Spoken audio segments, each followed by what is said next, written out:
Yo, what's up guys, it's your boy Sami here. Today we are gonna see, what if Naruto saves Mikoto from Itachi, part 1. Hope you'll enjoy this video. So before we start, please subscribe to our channel, and like this video. So let's get into the video. The sky was covered in nothing more than dark, almost ominous rain clouds. Not a single glimpse of blue sky was visible. Rain came down like a torrent, so hard that when it slammed against the ground, it exploded in a mass of minuscule droplets. The downpour had started around an hour ago, and it showed no sign of stopping anytime soon.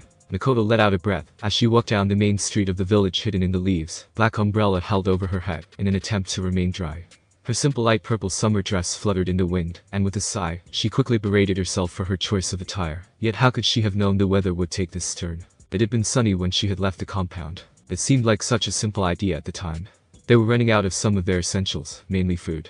She could have gone to the clan grocers for what was on her shopping list, but it had been a nice day at the time, and she decided to use the chance to take a walk around the village. The storm began when she was at the other side of the village. Brilliant idea, Mikoto, she scolded herself sarcastically. It was such a nice day, so why not take a walk? Now here she was, an umbrella held up by one hand, and a brown bag of groceries in the other, trying to ignore that her clothes beyond her waist were soaking wet, thanks to the wind which accompanied the rain a few moments before.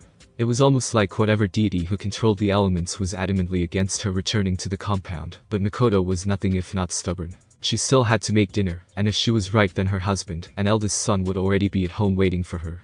She swore those two were incapable of looking after themselves, mainly thanks to the last time Fugaku tried to cook for the two of them. She loved him dearly, but he nearly burned the house down with that little stunt. Knowing her youngest like she did, Sasuke would obviously be out on the training grounds again, practicing until he collapsed. Hopefully he would have read the signs better than his mother had, and went straight home. Mikoto needed to have a talk with her husband. Sure, she wanted Sasuke to progress too, but continuously comparing him to Itachi was definitely not a good idea, especially with how her eldest had been behaving lately. The raven-haired woman stopped for a moment, mind wandering to her eldest son's state of mind. With Shisui's supposed suicide, Itachi had become more cynical and withdrawn. He hadn't spoken to anyone since that confrontation between him and the military police. Mikoto hadn't witnessed it firsthand, but her husband had been worried about the outburst, and her little Sasuke had actually looked terrified. She stifled a groan as the rain once again began to worsen, tearing her from her thoughts, lashing lines of rainwater slamming into the ground so hard it was almost deafening to her sensitive hearing. Everyone else had found shelter by now, either in shops or stalls or in their own homes, safe and warm from the outside elements. The streets were deserted save for one Uchiha matriarch, with still quite a way to go before she made it home. As she walked, she became aware of a shape taking form. The heavy rain had kicked up a good deal of mist, making it difficult to see more than a couple of meters.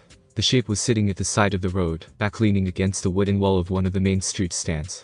The closer she got, the more details she was able to make out. It was a child, a boy who was leaning up against the wall, curled up with his head in his knees. His clothes, a white t-shirt and black pants, were soaked by the rain, and his hair, which she guessed was a spiky mess of golden locks, was matted against his head.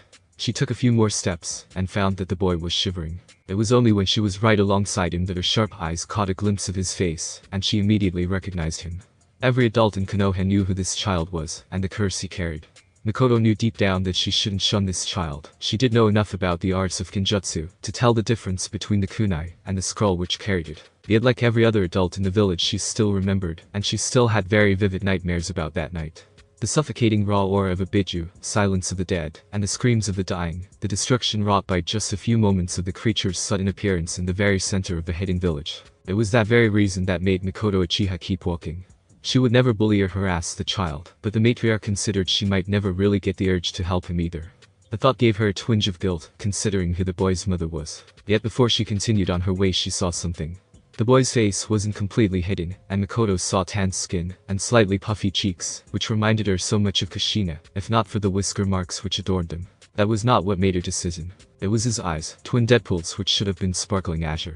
Those eyes looked so dead and lifeless, orbs that a child around Sasuke's age should not have.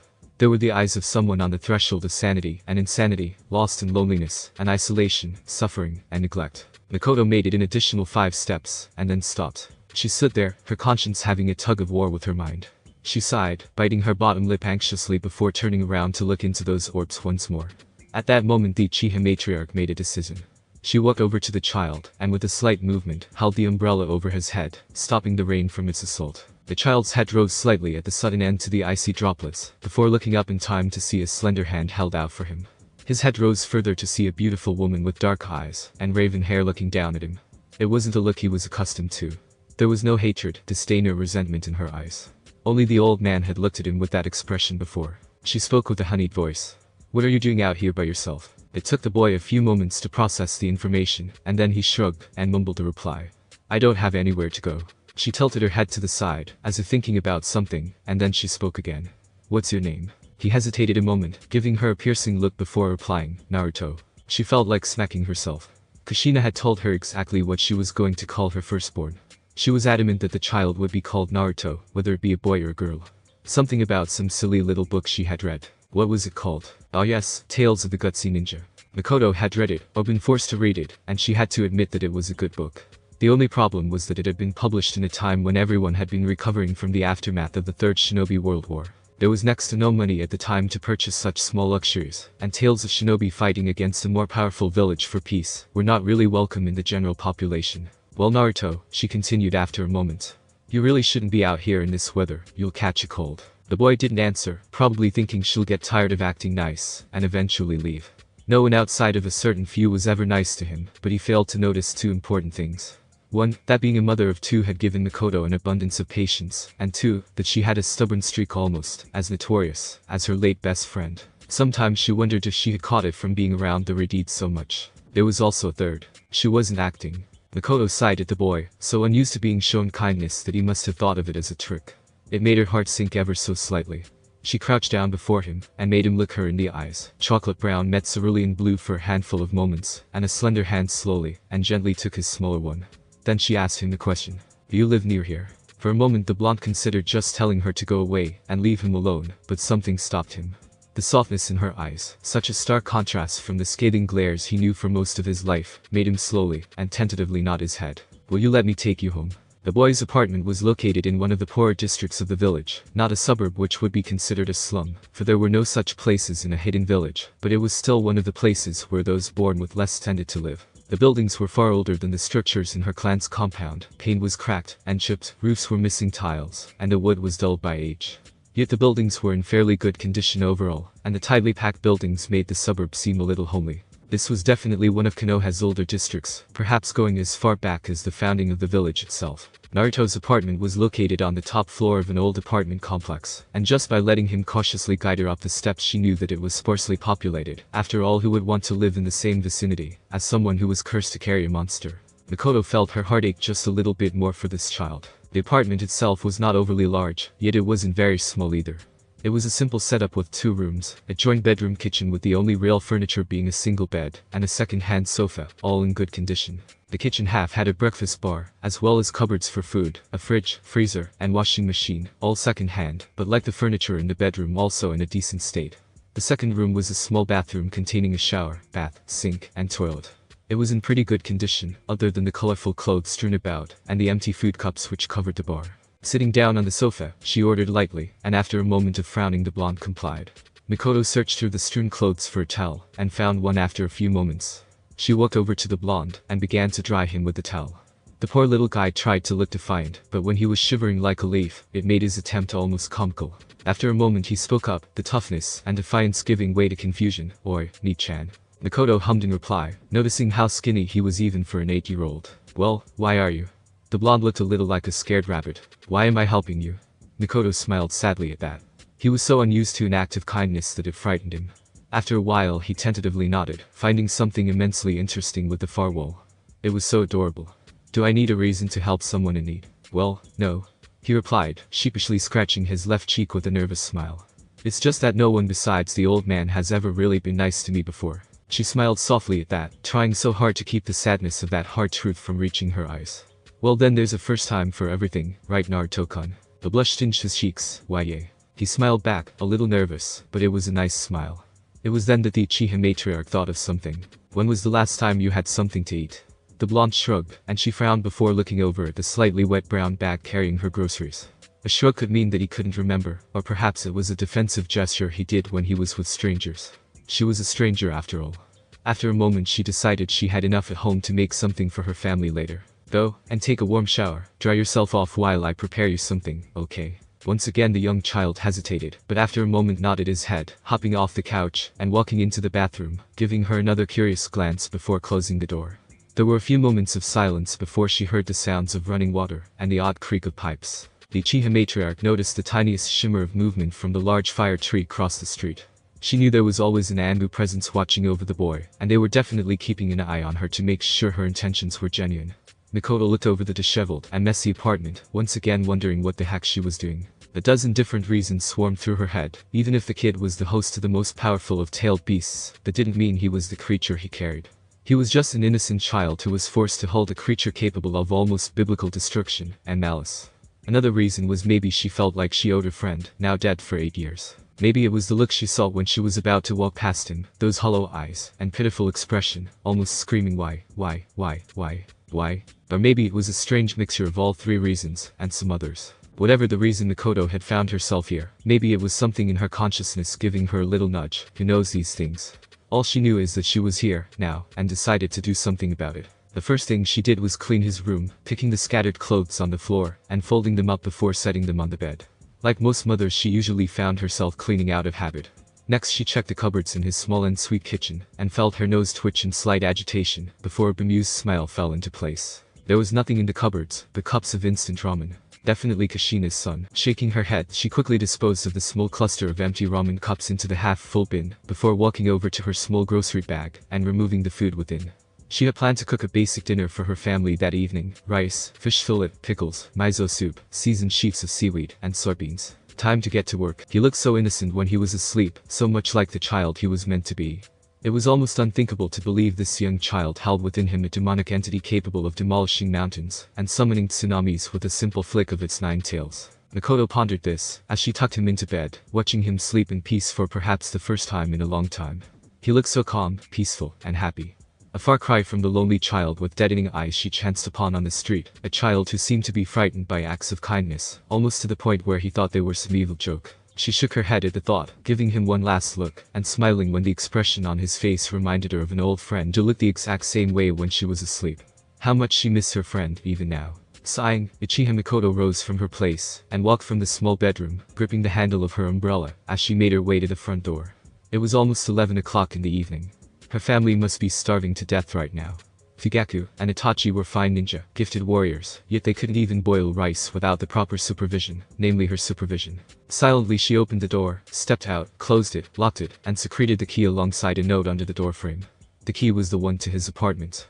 The note was a promise that she would try and make it a habit to come over to keep him company from time to time, and make sure he ate properly. She even left the leftover fish and rice in the fridge for his breakfast the next day. Mikoto sighed, as she turned, and made her way down the corridor towards the stairs, but stopped when she felt a shadow fall upon her.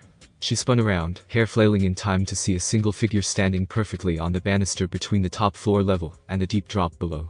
He was a member of the Anbu Black Ops, which she knew was obvious. His armor, his weapons, and the tattoo on his shoulder were all clues of his origin within the village, and a white porcelain mask, bearing the markings of a snarling bulldog, told her exactly who this was. It's not nice to sneak up on people, Kakashi-san. It seems retirement has not dulled your senses, Mikoto-san.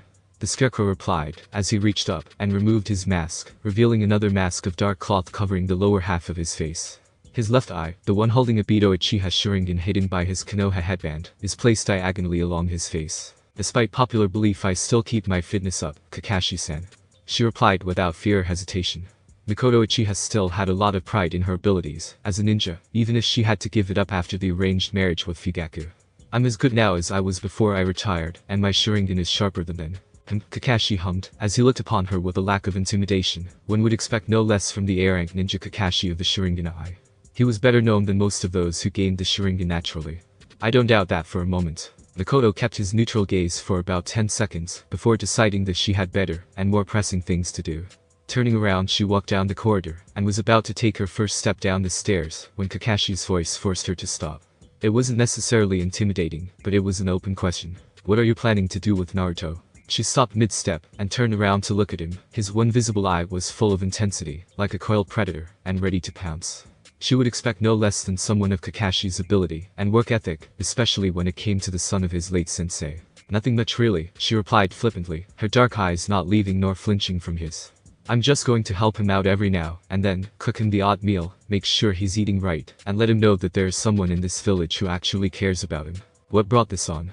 Kakashi hopped down from his perch and began walking slowly towards her. He's been here for nearly 8 years, and you haven't shown much interest in him. Neither have you. She replied bluntly. Kakashi's one visible eye glared at her. I have. Really? She questioned. I've been looking over him every time I get the opportunity. Looking over him is not the same as looking after him. Mikoto almost snapped. Were you about to do anything when he was sitting there on the side of the road, soaking wet and alone? Did you even notice that look in his eyes? Kakashi didn't answer, so she pressed on. I'll tell you what I saw in his eyes, as I walked past. They were the eyes of someone who was dead in every way, except that they still had a pulse.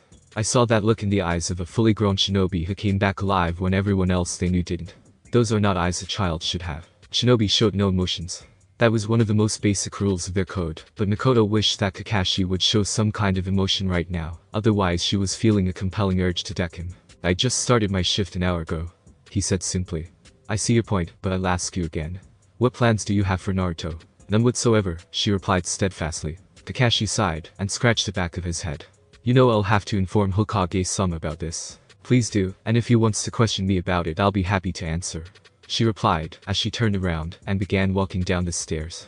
She made it halfway down the first stairwell when Kakashi's voice drifted to her again, this time softer. Mikoto-san, she turned around to give him a brief glance, and was slightly surprised when he was bowing. He was blowing so low that his body was in danger of making a right angle. Thank you. She didn't answer, for she was already walking down the rest of the first flight. When she turned around to make her way to the second, she noticed that the masked rogue was gone. She continued down the second well, then the third, and it was not until the fourth that she muttered something under her breath. Don't thank me, idiot. She muttered, though there was no malice in her words, just a prolonged sadness which had been festering for 8 years.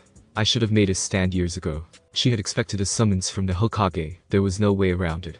The old man may be getting on in years, but in many ways he was still as sharp as a tack. He knew everything which happened in this village, and it wouldn't be over-exaggerated to believe that he knew everything that was happening in the Land of Fire. Sarutobi Hiruzen, known more widely as the third Hokage, the professor, sat across the desk from her, read over, signed, stamped, and placed to the side one sheet of paper after the other, as he continued to shrink his morning load of important documents and mission requests above B-level down to nothing. Mikoto did not move, did not frown or show any sign of disapproval, as the leader of the village continued his work. She knew her place in the village, and knew that the Hokage would speak to her when he was good and ready. She did not need to be told why she had been summoned. She had known the moment she had picked Naruto off the street and escorted him home. The old man had taken an interest in the child ever since he had been discovered, covered in blood and crying, next to his parents' bodies. Ever since that horrid night he had made it his personal mission to make sure his supposed successor's child was looked over and protected. It has been a while since you've been within these walls, he began, signing his name on a mission request with a large B stamped on the cover. Not since you officially retired if I recall. It has been some time, Mikoto allowed, taking in a breath, and remembering the familiar smells of this most important room. The worn wood, the traces of tobacco, and the unmistakable odor of ink Konoha may have grown through the years, but the Hokage's office had not changed in the slightest. And I will admit that I have missed my shinobi days. The old man hummed, as he placed his quill down, and clasped his hands together. How's civilian life treating you? My sons keep me busy, she replied, as she leaned forward ever so slightly. I've been considering retiring for some time, myself. Sarutobi said, leaning back, and giving her a small smile. I haven't had as much time to draw as I used to, or play with my grandson. You probably wouldn't like retired life, Hokage-sama, she laughed lightly, fixing him with a small smile which was at least half genuine. Within a month you'll be bored out of your mind. I know I was. Maybe, he replied with a trickle of mirth. But I wouldn't know until I give it a go, now won't I? It depends on the individual, I suppose. But it does. Sarutobi leaned into his chair, clasping his hands together once again, and waited for a heartbeat before changing the conversation. I take it you know why I have summoned you here, Mikoto-san. She only nodded her head. I will not stop you from doing what you are doing, he replied, as he placed another mission dossier to the side, and went to pick up another. I have no right to. You and the boy's mother were close friends before her death. However, if you do have any ulterior motive, then I would wish for you to speak about it now. I have none, Hokage-sama.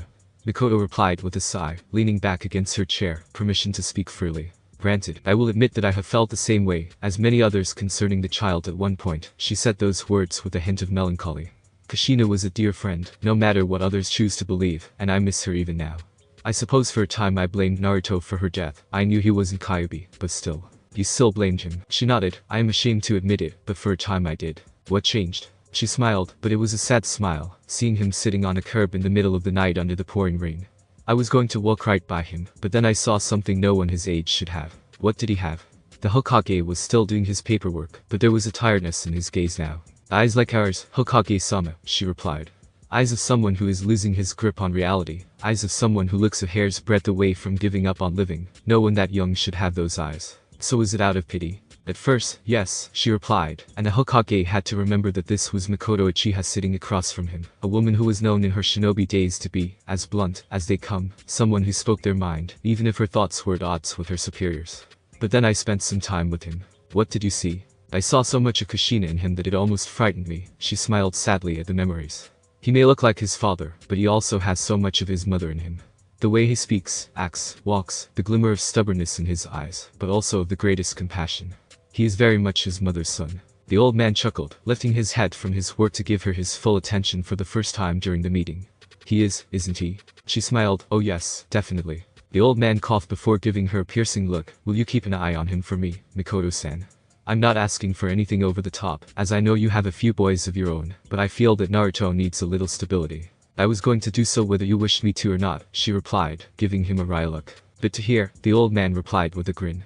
I also have a message I wish to give you, one for Fugaku. For the next month Mikoto continued to visit Naruto in his apartment, once or twice a week, just to make sure that he was eating alright, and to keep him company.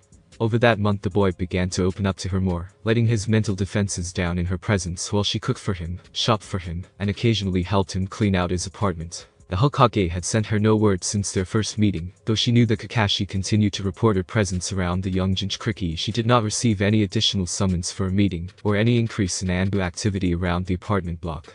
Mikoto took it as a sign that the old man was letting her do as she pleased, and she continued doing so. The other faction, her family, didn't seem to notice her little visits to the child either. That or they didn't care whether she visited her late friend's son.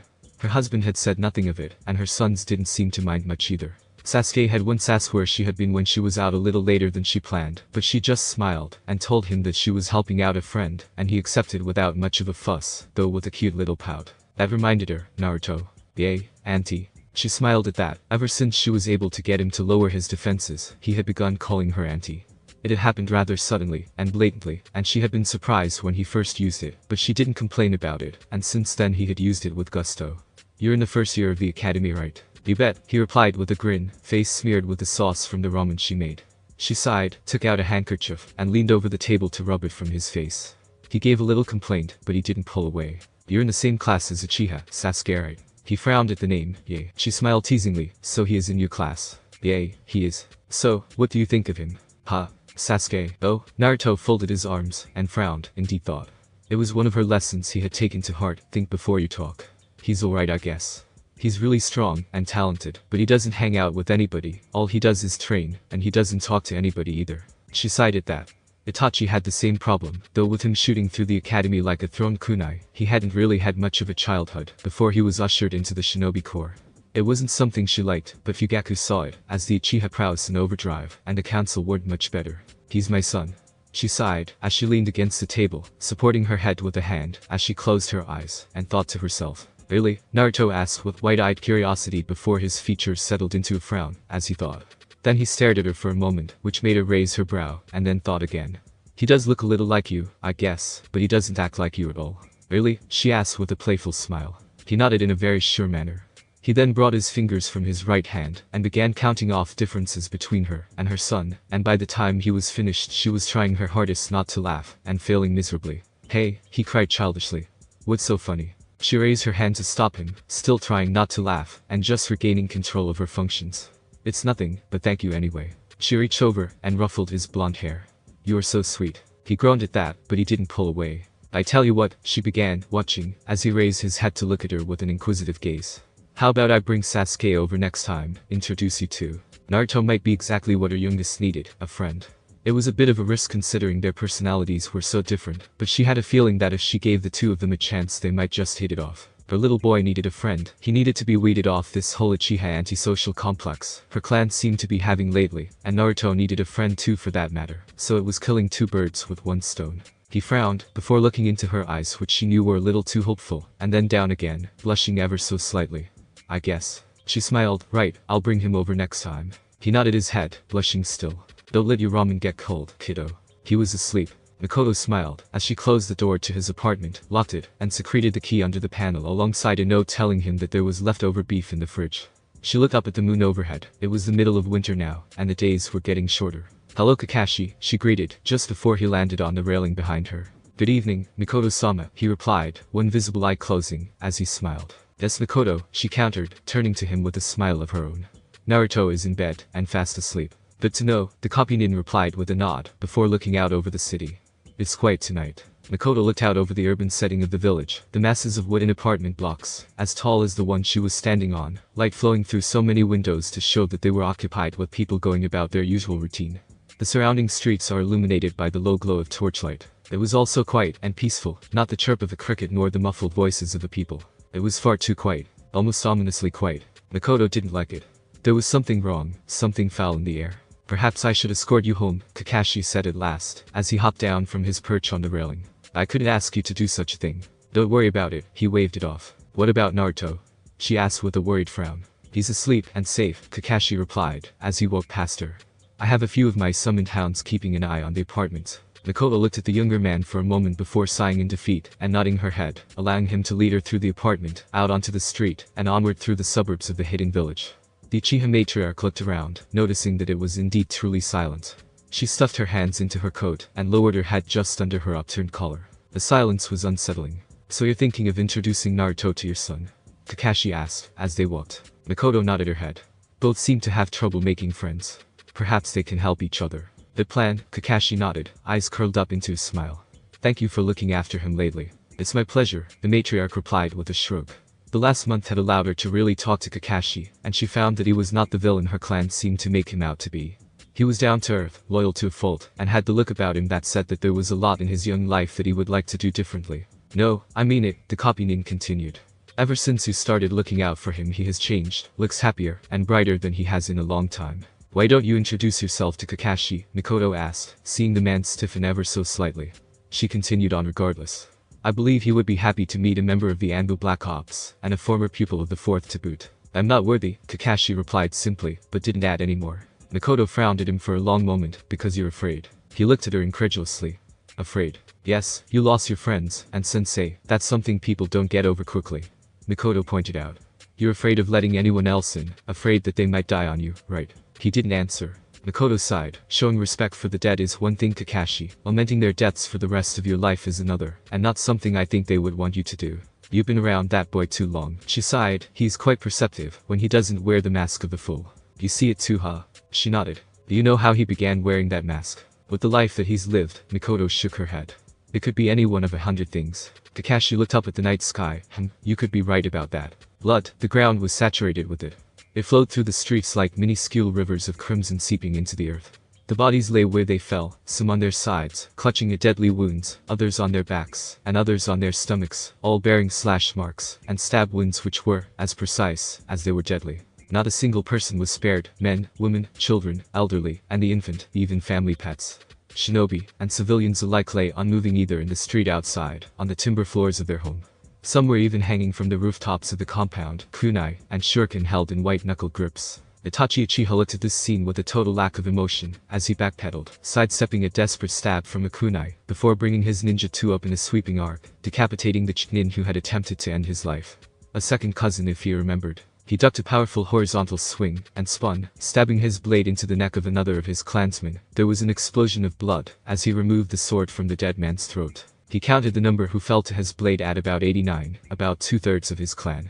The surviving ninja were pouring out of their houses to meet him head-on, while their families cowered like the rats they were. The clan, the clan, the clan. They thought they were so strong and superior, yet they fell before his blade like lambs to the slaughter, like leaves in the wind. This meant nothing to him. This was simply an experiment, a test to see the limits of his abilities. To see if there was a single member of this egotistical clan who were as strong as they claimed. This was all he had been pitted against. How disappointing. More came, more ninja of the Sharingan-wielding Uchiha clan.